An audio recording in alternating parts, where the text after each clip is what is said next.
y en su grito ahogado, en su cuerpo mancillado, está el horror de un violador, de alguien que casi siempre nos rodea, con su sonrisa eterna, con sus buenas costumbres de gran padre, tío, abuelo, primo o vecino. Pero los niños no mienten. Un niño no puede inventar lo que nunca vivió. No podemos cerrar nuestros ojos, creyendo que al hacerlo, el infierno será un cielo nuevo, azul y transparente. No podemos porque eso no sucederá.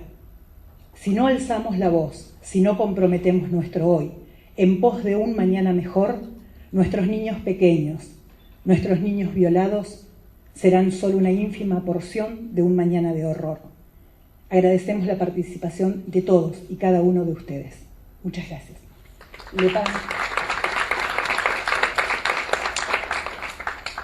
Le damos paso en la palabra al doctor Mariano Sigüet. Buenas noches a todos, gracias por la invitación, es un placer estar acá. Posiblemente lo que les tenga que decir se resulte un poquito más aburrido, les voy a hablar de leyes, bienes jurídicos, pero la idea es tratar de mostrarles lo que estamos buscando en la parte de esta parte del escritorio, ¿no? Donde nos sentamos diariamente a investigar este tipo de delitos. Desde el punto de vista de derecho penal y desde el punto de vista de derecho, vamos a introducirnos en lo que es la violencia de género para después terminar en lo que es el abuso sexual.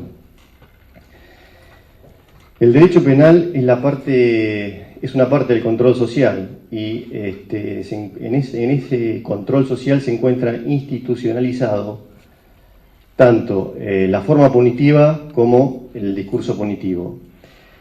El fundamento radica tanto en la necesidad de garantizar la protección de la sociedad, tanto a través de la prevención general como especial de los delitos. Cuando hablamos de prevención general, hacemos referencia a la protección de todos los bienes jurídicos, es decir, lo que busca la ley es amenazar a un futuro o un posible autor para evitar que lesione ese bien jurídico con la amenaza de aplicarle una sanción penal. La prevención especial hace referencia a la protección individual de un bien jurídico, evitando que sea reincidido tanto en la lesión del bien jurídico como el autor reincida en el mismo hecho que puso en peligro o afectó un determinado bien jurídico. El tema es que el derecho penal precisamente está en contacto continuo con la marginalización y contra la integración actual de la sociedad. Y la visión actual del derecho penal va mucho más allá que la mera represión de los excluidos. Comprende la aceptación y la asunción de la marginalidad, otorgando soluciones, tanto en forma general como especiales, a la comisión de los delitos de acuerdo a las circunstancias que se trate. En definitiva, el derecho penal moderno lo que está haciendo es captando determinadas situaciones que antes no eran contempladas como delito o no eran materias susceptibles de ser ventiladas en un proceso penal. Y aquí es donde se introduce tanto desde la Constitución Nacional, en los distintos códigos, en este caso en el Código Penal, y en los procesos de la aplicación de las leyes rituales, es decir, los códigos de procedimiento, lo que se denomina la violencia de género, es decir, toda la protección que tiene que ver tanto con la mujer como con los menores de edad en situación de peligro. La violencia de género, principalmente, es un desequilibrio que se da en relaciones de poder, es decir, entre dos partes. Una de esas partes ejerce poder sobre la otra, en inferioridad de condiciones, y se ve tanto en el plano social, en el económico, en el político. No obstante todos los esfuerzos de las legislaciones en favor de la igualdad, esta desigualdad que produce violencia afecta tanto la vida como la integridad, la dignidad y la situación física, psíquica y emocional de las personas, es decir, del que es agredido. Existe un vasto orden y cantidad de normas y leyes que regulan, protegen y específicamente tienden a paliar esta situación, pero no obstante, todavía institucionalmente es insuficiente. La violencia contra la mujer en sus distintas formas, se ha ido delimitando como una de las áreas delictivas más complejas y dañinas de las sociedades modernas.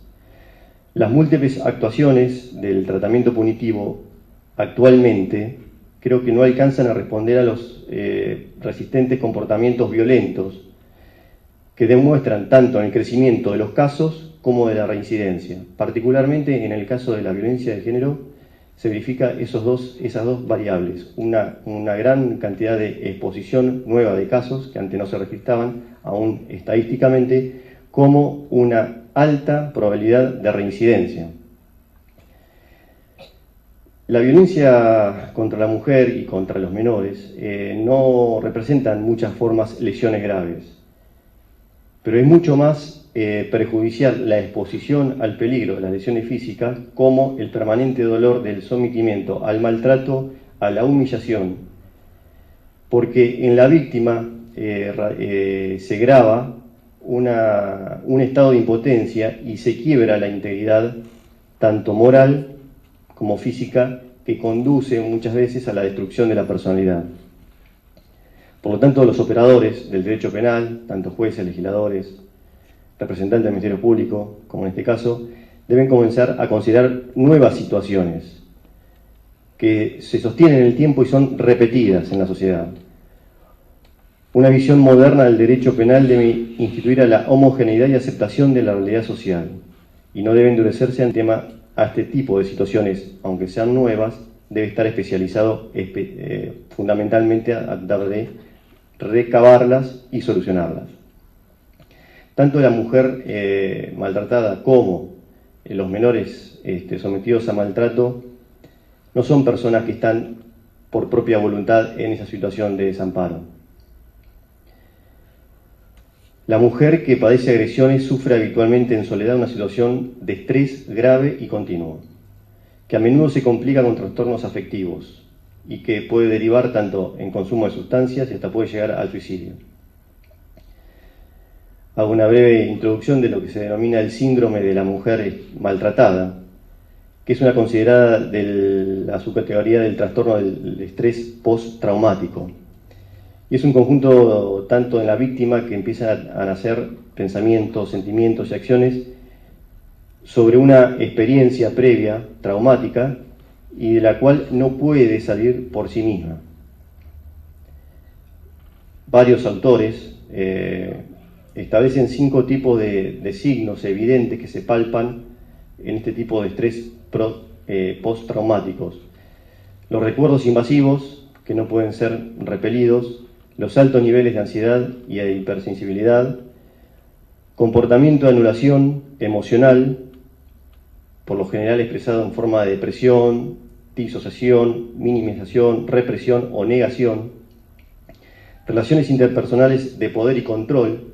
Muchas veces los sometidos, cuando tienen posibilidades, someten a otros a esa relación de poder. Distorsión de la imagen del cuerpo o quejas somáticas o físicas, y expresiones en la intimidad sexual y en el sometimiento sexual. Ahora bien, el Código hace años tuvo una reforma que fue introducida por la Ley 26.486, que establece puntualmente los delitos de abuso sexual. Y la idea es mostrarles también cómo fueron variando los antecedentes y la idea del bien jurídico protegido en esa sección del Código Penal. Los proyectos más antiguos, tanto de Tejedor como el de Villegas y Bogarriza, estamos hablando hace más de 150 años, establecían que el capítulo se llamaba de la violación. Y se decía que se cometía el delito de violación cuando era empleando la violencia física o amenazas de un peligro inminente y actual para el cuerpo o la vida, se obliga a una mujer a sufrir aproximación sexual contra su voluntad. Es decir, se refería solamente y se contemplaba el hecho de la violación, el que era pasible de ser sufrido por una mujer, independientemente de los sexos y de los agredidos. En 1891 se utiliza el término de aproximación sexual y se califica un abuso sexual la figura básica y se le dice a la violación el concúbito. Y en el proyecto finalmente que se aplicó hasta esta reforma se establecía el acceso carnal, necesario para comprobar o para tener por acreditado lo que se denominaba el delito de violación. Ahora bien, la ley 25.087, que es precisamente la que reformó el capítulo de este tipo de delitos, borró la palabra violación y estableció los delitos contra la integridad sexual,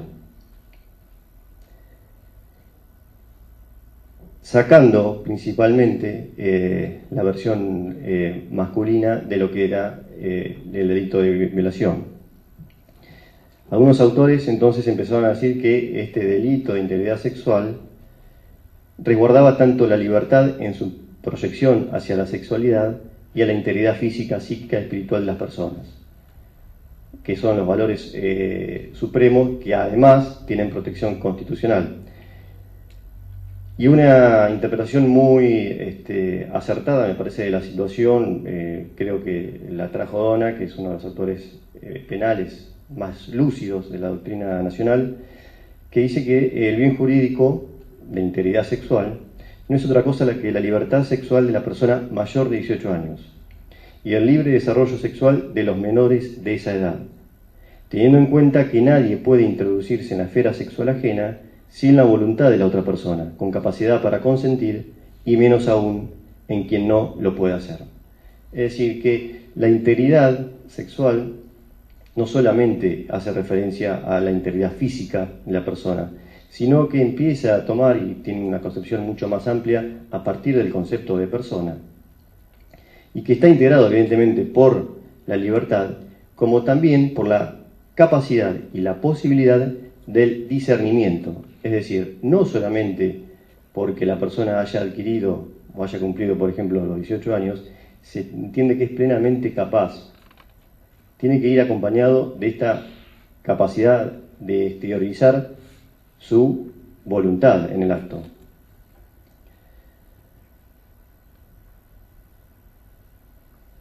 El derecho, como de todo individuo, de ejercer libremente su sexualidad, implica también el consentimiento del acto sexual.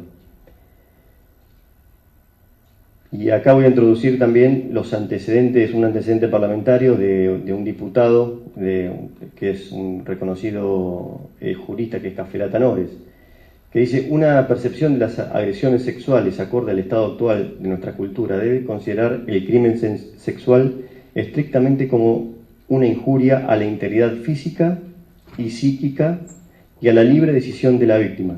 Fíjense cómo en esta ley ya hace esa diferencia tripartita, tanto de integridad física, psíquica, como la posibilidad de tener esa libertad de la decisión.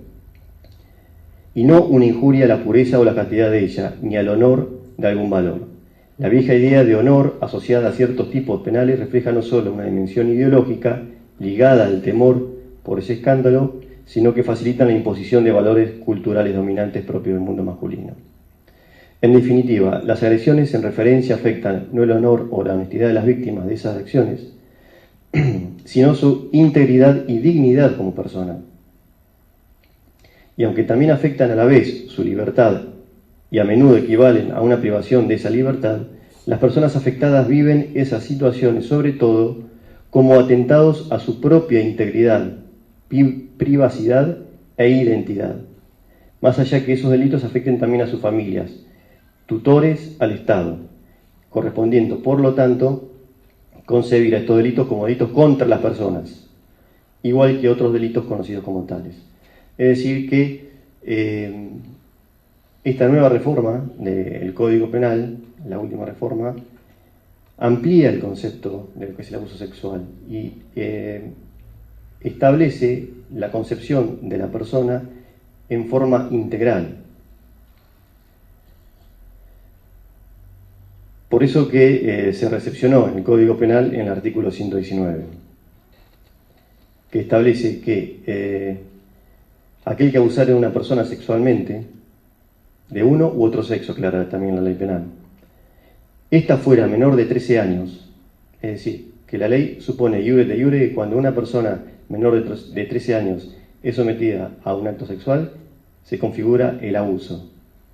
Precisamente en este paradigma, ¿no?, en tener consideración la persona íntegramente, tanto física, psíquica y la libertad, entiende que la persona menor de 13 años se encuentra incapacitada de decidir libremente ese acto. Y establece ciertos métodos o medios típicos para cometer el abuso sexual, que fíjense que solamente hace una referencia a la situación física. Cuando mediare violencia, entonces puede ser física o psíquica, amenaza, abuso coactivo o intimidatorio de una relación de dependencia, de autoridad o de poder, o aprovechándose de que la víctima, por cualquier causa, no haya podido consentir libremente la acción. Es decir, el código en el tipo penal del abuso sexual establece ciertos medios típicos, es decir, ciertos medios que, si se presentan, configuran un abuso sexual. Ahora bien, todos estos se pueden resumir en el último párrafo: que por cualquier causa no haya podido consentir libremente la acción. Y es ese concepto amplio de la persona que tiende a tutelar el bien jurídico protegido de esta integridad sexual. Cuando una persona libremente pueda consentir el acto. No basta con consentirlo, sino que tiene que ser libre de toda coacción exterior de otra persona. El código después, el tipo penal después va calificando de acuerdo a la gravedad del hecho, es decir, si fueran circunstancias gravemente ultrajantes, que justamente, estuvieron siendo analizadas públicamente, cuando haya acceso carnal y cuando exista determinadas circunstancias tanto entre el agente activo, el autor, como la víctima. El siguiente artículo que regula este tipo de delitos establece lo que antes era denominado el estupro, que dice: cuando una persona realiza este tipo de acciones, es decir, el abuso sexual, con una persona menor de 16 años, es decir, entre 13 y 16 años, porque bajo de 13 años estamos hablando ya de un abuso sexual. Es decir, con una persona menor de 16 años, aprovechándose de su inmadurez sexual, en razón de la mayoría de edad del autor, de su relación de preeminencia respecto de la víctima, o de otras circunstancias equivalentes, siempre que no resultare un delito más severamente penado, será pasible de esta sanción. Es decir, a partir de los 13 hasta los 16 años, debe probarse precisamente que la persona que es sometida a un abuso sexual no se haya aprovechado de este estado de indefensión, producto de la falta del libre consentimiento, ya sea por estos medios típicos que establece, la inmadurez sexual, la mayoría de edad del autor, la relación de preeminencia. Una relación de preeminencia también puede ser coactiva, es decir, hay muchas personas, y ahora voy a leer unos ejemplos, de los cuales tienen demasiado respeto o la autoridad que ejercen sobre esas personas le impide libremente manifestar su acción. Esta nueva reforma dentro de del Código Penal fue tomado de dos antecedentes, del Código francés y del Código español. Puntualmente, lo que privó fue la redacción del Código español, que establecía, si bien en el Código español el capítulo hace referencia a la libertad sexual como bien jurídico protegido, y en cambio, sí, el francés hace referencia a la integridad sexual, los tipos estos que les acabo de leer se adecuan más a la norma del Código Penal español. Y no obstante lo cual, pienso que esta reforma ha llegado un poco tarde, ¿no?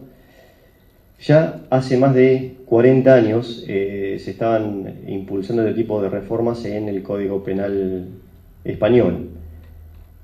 Y yo, permítame citarles una sentencia del Tribunal Español, pero le voy a decir la fecha, del 5 de marzo de 1969.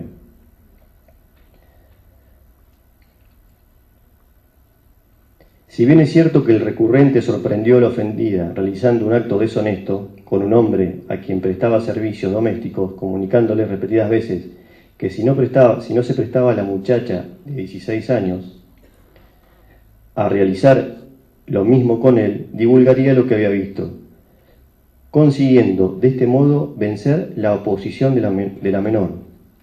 Resulta evidente que empleó amenaza intimidatoria adecuada, que perjudicaba la fama y la reputación de una joven adolescente que tenía novio y que no poseía una seria capacidad para la resistencia a ultranza por escasa personalidad y que motivó en espíritu tan débil por su gravedad e incluso injusticia que resultara eficaz al fin propuesto.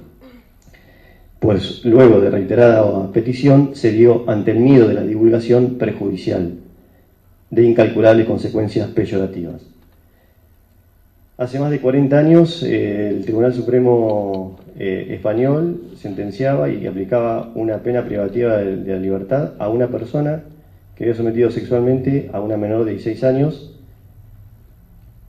y en principio libremente, pero esa libertad que había actuado no había mediado fuerza física, no había sido sometida por la fuerza, pero esa en principio exterminación libre que había hecho la menor, analizada a la luz de un proceso judicial, se había determinado que había sido violada, o sea, violada el consentimiento, es decir, su voluntad había sido violada, y eso constituía el delito de abuso sexual. Entiendo, para no explayarme en el tema de acuerdo al tiempo que me han asignado, que el derecho penal en esto transita por dos paradigmas. Primero, una nueva concepción de la protección de una víctima en una situación de vulnerabilidad real, moderna y que cada vez en la sociedad actual se va multiplicando tanto en medios como en capacidad de agresores, tanto la mujer como los menores de edad. Reformas penales, situaciones institucionales que muchas veces no alcanzamos a contener ni a evitar lo que denominamos la reincidencia. Y eso como un operador jurídico, lamentablemente tengo que reconocerlo. Es reiterada la reincidencia tanto en los maltratos, en situaciones de abuso sexual y en este tipo de hechos. Y el tercero y lo más importante destacar, creo que la concepción de la víctima en forma integral. Muchas veces, anteriormente en nuestro proceso, yo estoy trabajando en el Poder Judicial desde 1992, los casos de violación se sometían a las víctimas a unas pericias o reconocimientos médicos gravemente ultrajantes, pero eran gravemente ultrajantes. ¿Por qué? Porque la finalidad de esos reconocimientos médicos era comprobar el acceso carnal. Con lo cual, muchas veces se sometía doblemente a la víctima a volver a revivir el hecho. Tanto los códigos procesales, las normas de aplicación, como los códigos de fondo, permiten y dan soluciones a este tipo de investigaciones, en forma preventiva y en forma adecuada a solucionar.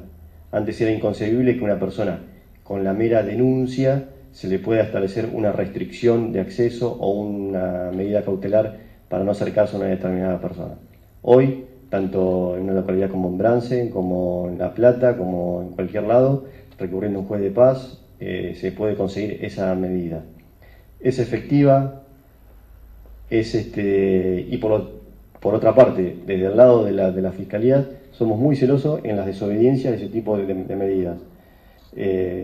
Nuestras primeras elevaciones a juicios de esta Fiscalía, es decir, aquellos casos que directamente estamos llevando a los tribunales de La Plata, hacen referencia a estas desobediencias, a las personas que el juez le ordenó no tener contacto con determinada persona o no acercarse a determinada persona o no acercarse dentro de un radio de una determinado de un lugar, violan esa restricción, son sometidos a proceso en los tribunales. Y nuestras primeras causas hacen referencia a eso.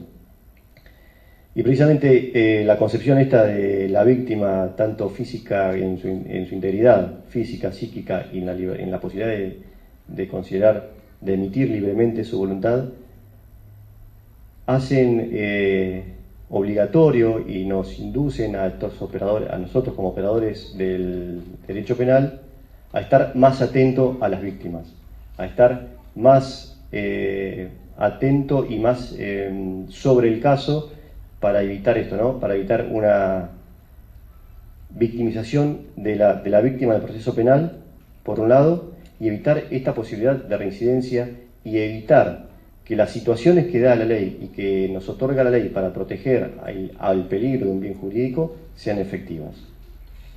Bueno, espero no haberlos aburrido y muchas gracias por escuchar.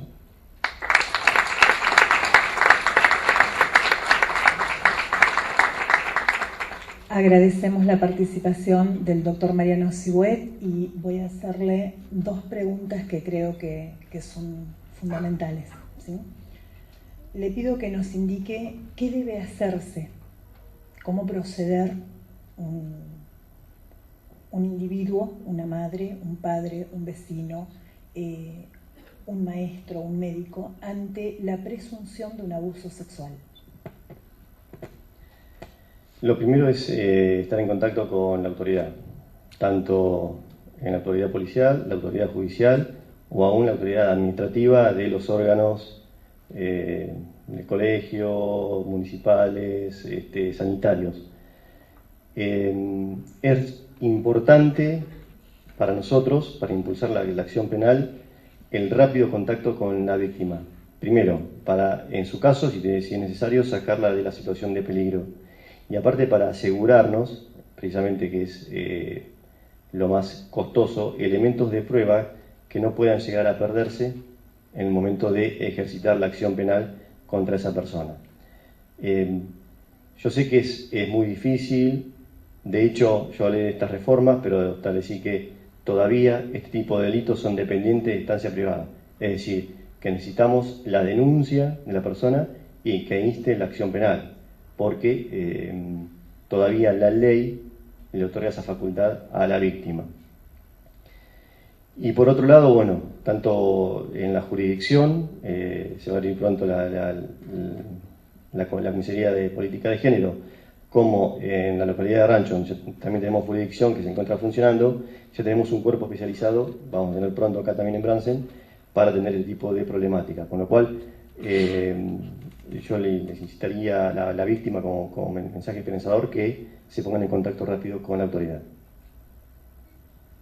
Muchas gracias. Y la segunda, que es una pregunta que a nosotros como institución nos llega muchas veces, sobre todo en aquellos casos en los que hay un pedido de tenencia del supuesto abusador o abusador comprobado, ¿sí? ¿De qué manera debe proceder el padre o la madre que ostenta la custodia provisoria del niño abusado ante la negativa del menor de ser revinculado con su abusador? ¿Cómo debe procederse? Porque muchas veces es uno de los factores en los cuales los padres o madres se ven forzados a cumplir con una orden, ¿sí? Más allá del daño y de la revictimización constante del niño abusado. Sí, eso es un tema complejo y es muy difícil establecer una pauta general para todos los casos porque depende edad, sexo y depende quién sea de los dos los excluidos. Puntualmente, bueno, antes no se tenía mucho en cuenta, siempre había una posibilidad de que era o para un lado o para otro y listo. Ahora, tanto los juzgados de familia, los juzgados locales de paz, como estos órganos administrativos de política de género, tienen un cuerpo capacitado. Y muchas veces son utilizados por los órganos jurisdiccionales para tomar este tipo de medidas. Si es que en algún momento necesita revincular al menor agredido, víctima, con algún supuesto autor, por lo general se le adecua como la atmósfera, decimos, es decir, se lo permite revincularse en un ambiente controlado y con personas que controlan. O sea, la idea es que no vuelva a la situación de peligro.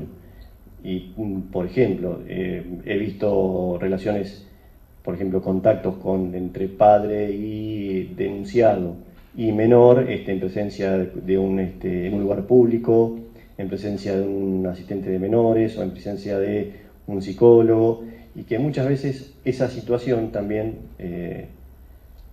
tengo que decirlo también del lado nuestro, que ejercemos la acción, nos permite observar y extraer elementos de prueba para después terminar de confirmar o no una posible imputación penal. Muchísimas gracias por su transparencia y claridad. Agradecemos al doctor Mariano Sigüet.